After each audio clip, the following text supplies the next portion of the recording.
On a, de notre point de vue, et vous, enfin, pour beaucoup d'entre vous, vous savez que Danone a depuis 40 ans un projet qui s'appelle le double projet économique et social.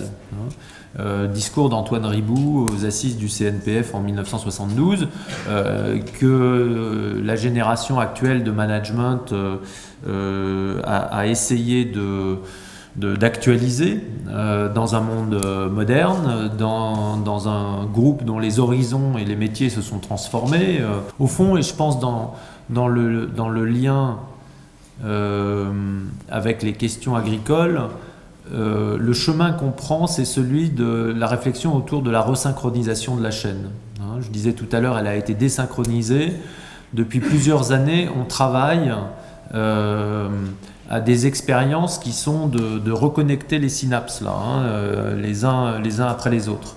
Alors, certaines de ces expériences sont de l'ordre du laboratoire. Mais néanmoins, la pensée qui est derrière et la direction de recherche en fait, qu'on prend dans ces programmes, c'est celle d'une boussole dans laquelle on ne voudrait exclure, et il nous semble important en tout cas d'inclure au moins 4 dimensions, et je parlerai d'une 5e, dans les décisions que nous prenons en rapport avec la chaîne alimentaire, que sont l'économique, le social, l'environnemental et la santé.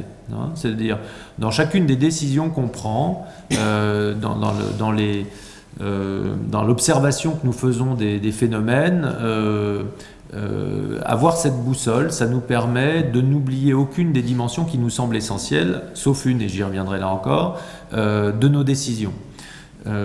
Et on s'aperçoit qu'en fait, ces 4 facteurs sont liés. Je voudrais juste vous donner quelques exemples de ça. Nous ne pouvons pas travailler durablement sans prise de conscience de nos consommateurs. Je vous ai parlé des actionnaires, mais il est évident que les consommateurs sont absolument nécessaires. Nous ne sommes que des intermédiaires d'une certaine façon, mais il est évident que nous les influençons, nous pouvons les influencer. Mais il y a un pas de 2 à faire là, dans la façon dont graduellement la conscience des consommateurs s'éveille à des problématiques qui sont liées à celles que je décrivais tout à l'heure. Donc, à quelle vitesse et comment nous pouvons entraîner nos consommateurs sur l'examen de leur propre mode de consommation autour de ces 4 éléments-là, c'est une vraie question. Par exemple, pendant longtemps, un des sujets, enfin, on va dire des choses comme ça, l'emballage dans l'agroalimentaire, ça a une fonction importante qui est celle de la protection. La première fonction de l'emballage, c'est la protection. Mais ça en a d'autres, et notamment celle de l'information. Et puis, sur le plan strictement du marketing, ça a celle de la valorisation du produit et de sa visibilité. Et donc, si on prend un exemple très simple de nos petits yaourts, on a mis des suremballages qui servent à protéger, bien entendu, mais qui servent aussi à assurer de la visibilité. Et on s'est aperçu récemment que dans l'arbitrage entre ces différents paramètres, on pouvait probablement retirer le suremballage.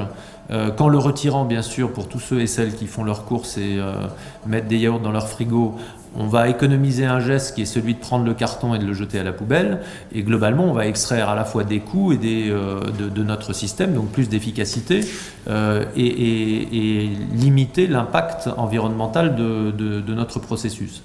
C'est une décision qui aurait été très très difficile à prendre il y a 10 ans et qu'on a prise sur Activia il y a 2 ans maintenant et qui s'est traduite de façon extrêmement positive dans la relation avec nos consommateurs. Mais veiller à la façon dont nos consommateurs sont prêts à accompagner les mouvements qu'on fait dans une direction ou une autre, c'est vraiment des sujets importants. Plus récemment, par exemple, on a mis en place une campagne d'information en France, pas qu'en France d'ailleurs, mais il y en a une en France, autour du système agricole qui est en amont de Danone. On a quelques milliers d'agriculteurs en France qui travaillent avec nous, souvent depuis au moins une génération. En moyenne, ce sont de petites, des exploitations agricoles de taille moyenne, une soixantaine de vaches, en moyenne 40 km de nos usines, des exploitations familiales. Voilà. Ce sont des choses que nos consommateurs ignorent. Et il y a probablement une dizaine d'années, ça n'aurait intéressé qu'une frange limitée des consommateurs. Les études qu'on a faites nous ont poussé à prendre le risque d'une campagne qui mette en avant non plus Danone, mais les éleveurs qui sont en amont de nos systèmes, que vous avez trouvés en affichage à la télévision et beaucoup sur Internet, et qui a créé un lien, recréé un lien entre les consommateurs et la réalité sociale de l'agriculture en France. On lit dans les chiffres de vente et dans la réception globale de la campagne une efficacité dont là encore je pense qu'elle n'aurait pas été la même il y a 10 ou 15 ans. Ça veut dire qu'il y a un niveau de conscience qui est en train de s'élever, auquel on participe, c'est évident. Hein. C'est-à-dire qu'en prenant ce genre de risque, on participe aussi à transformer la façon dont les marques communiquent, ce que les gens en attendent, ce qu'ils s'habituent à en voir, etc. De façon peut-être un peu plus dans le dur. Je parlais tout à l'heure de la qualité nutritionnelle et de sa déperdition depuis un certain nombre de décennies. Nous avons participé à une étude qui a été copilotée par l'INRA et Valorex, qui a montré quelque chose moi que je trouve de fascinant, dans laquelle, en France, on a trouvé en fait une corrélation entre deux dimensions qui sont très importantes de la boussole. J'ai parlé tout à l'heure de l'environnement et de la santé. Ce qui est important pour la santé des consommateurs de Danone et la pertinence de nos marques, c'est la qualité nutritionnelle, entre autres, mais c'est entre autres la qualité nutritionnelle de ce que nous leur apportons. Donc la présence d'un certain nombre d'acides gras à l'intérieur des produits qu'on apporte renforce la pertinence nutritionnelle de nos produits. Donc essayer d'avoir un lait riche en oméga X ou Y, ça a du sens. D'un autre côté, sans avoir besoin de le rajouter, évidemment. D'un autre côté, on sait tous que l'agriculture, et en particulier l'élevage, pose des vrais défis en matière d'émissions de CO2, méthane, donc globalement effet de serre. Et donc limiter les émissions de gaz à effet de serre de l'agriculture d'élevage, c'est un enjeu important. L'étude qui a été conduite il y a 3 ans part d'une idée qui a été démontrée, c'est qu'il y a un lien entre la façon dont les vaches sont nourries et d'un côté ce qui passe dans le lait et de l'autre ce qui est rejeté en émissions en gaz à effet de serre. Ça paraît être une évidence a priori, mais on avait dû l'oublier ou en tout cas penser à autre chose. Mais c'est un lien absolument hallucinant, puisque vous prenez 2 échelles, verticale et horizontale, vous prenez en abscisse les acides gras dans une proportion qui va de 1 à 5, et en ordonnée les émissions de gaz qui vont de 1 à 5, et vous prenez une droite de corrélation qui descend de façon absolument linéaire, selon les modes d'alimentation du bétail, ce qui veut dire que grosso modo, pour simplifier, un tourteau de soja ou un compound de maïs qui émet 5 de gaz et donne 1 d'acide gras, et une alimentation à base de lin, de luzerne qui donne 1 d'effet de gaz, vous avez 5 d'acide gras. Donc une corrélation énorme, et donc une relation évidente entre l'aspect nature dont je parlais tout à l'heure de la boussole, la direction nature et la direction santé. Voilà. Qu'est-ce qu'on fait de cette étude? Comment elle est valorisée et comment elle est mise en œuvre ensuite dans nos propres processus? C'est ça la question. Parce qu'il est évident que si on arrive à réduire les émissions de gaz, on peut passer aussi à des systèmes au travers des crédits carbone qui permettent d'avoir aussi un impact économique sur le coût de l'exploitation. Et en même temps, si on a un lait de meilleure qualité, on saura probablement, en tout cas on peut faire l'hypothèse, qu'on saura le valoriser auprès de nos consommateurs. Donc on voit bien que cette boussole dont je parlais tout à l'heure, elle permet de capturer des éléments qui ne sont pas du tout pris en compte si on reste vissé strictement sur l'analyse économique des choses. Bon. Et je pourrais multiplier les exemples comme ça, mais je pense qu'un des fondements véritablement de ce que des entreprises comme les nôtres peuvent participer à faire, c'est le soutien à ces efforts de reconnexion de la chaîne, de recompréhension en fait, de tous les paramètres complexes qui sont présents dans cette chaîne pour tenter de lui redonner une synchronicité qu'elle a en grande partie perdue et qu'il est absolument nécessaire qu'elle retrouve si on veut que à la fois on sache réinventer un mode alimentaire qui ait du sens pour les urbains de demain, mais aussi inventer un mode alimentaire qui ait du sens pour toutes les populations rurales dont je parlais tout à l'heure. Le dernier aspect, et puis après je vais commencer à m'arrêter, le dernier aspect dont je voulais vous parler, c'est celui dont je vous disais tout à l'heure, il manque dans les 4 éléments de notre boussole. Et pour moi, c'est un aspect qui est absolument fondamental et en même temps qu'il est difficile de mettre en équation. C'est l'aspect culturel. C'est-à-dire, mais alors je devrais même prendre un tout petit peu plus de recul et dire que dans la définition du développement durable tel qu'il est apparu graduellement il y a 30 ans maintenant, y compris au niveau des organismes multilatéraux qui l'ont soutenu, le terme de culture n'apparaît pas. Quand on parle de développement durable, on parle d'environnement, de sustainability, de social, le cas échéant. Enfin, on a les éléments de notre boussole, là, dont je parlais tout à l'heure, mais on ne vous parle pas de culture. Culture, c'est pour l'UNESCO, et les Américains en sont sortis, je ne sais plus quand, en 85, je crois, les Anglais aussi. Donc, on voit très bien qu'il n'y a pas pas aujourd'hui de consensus sur l'importance de la dimension culturelle. Et quand on parle d'alimentation, je pense qu'une des postures les plus compliquées pour des grands groupes comme les nôtres, et pourtant probablement les plus différenciants si on veut ultimement faire partie des solutions et pas seulement être des rouages des problèmes, c'est la capacité à appréhender cette question culturelle. Le lait, qui est une de nos matières premières importantes, ou la plus importante en tout cas, si on prend tout simplement les 4 métiers du groupe.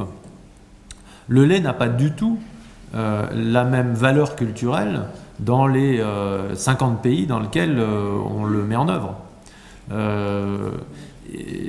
Et si on est simplement dans l'idée que apporter la santé par l'alimentation au plus grand nombre, ce qui est la mission ambitieuse que le groupe s'est donnée, c'est déployer des savoir-faire mondiaux et nourrir la planète, je pense qu'on va se planter, nous, bien évidemment, mais surtout on n'aura pas fait partie des petits éléments de solution.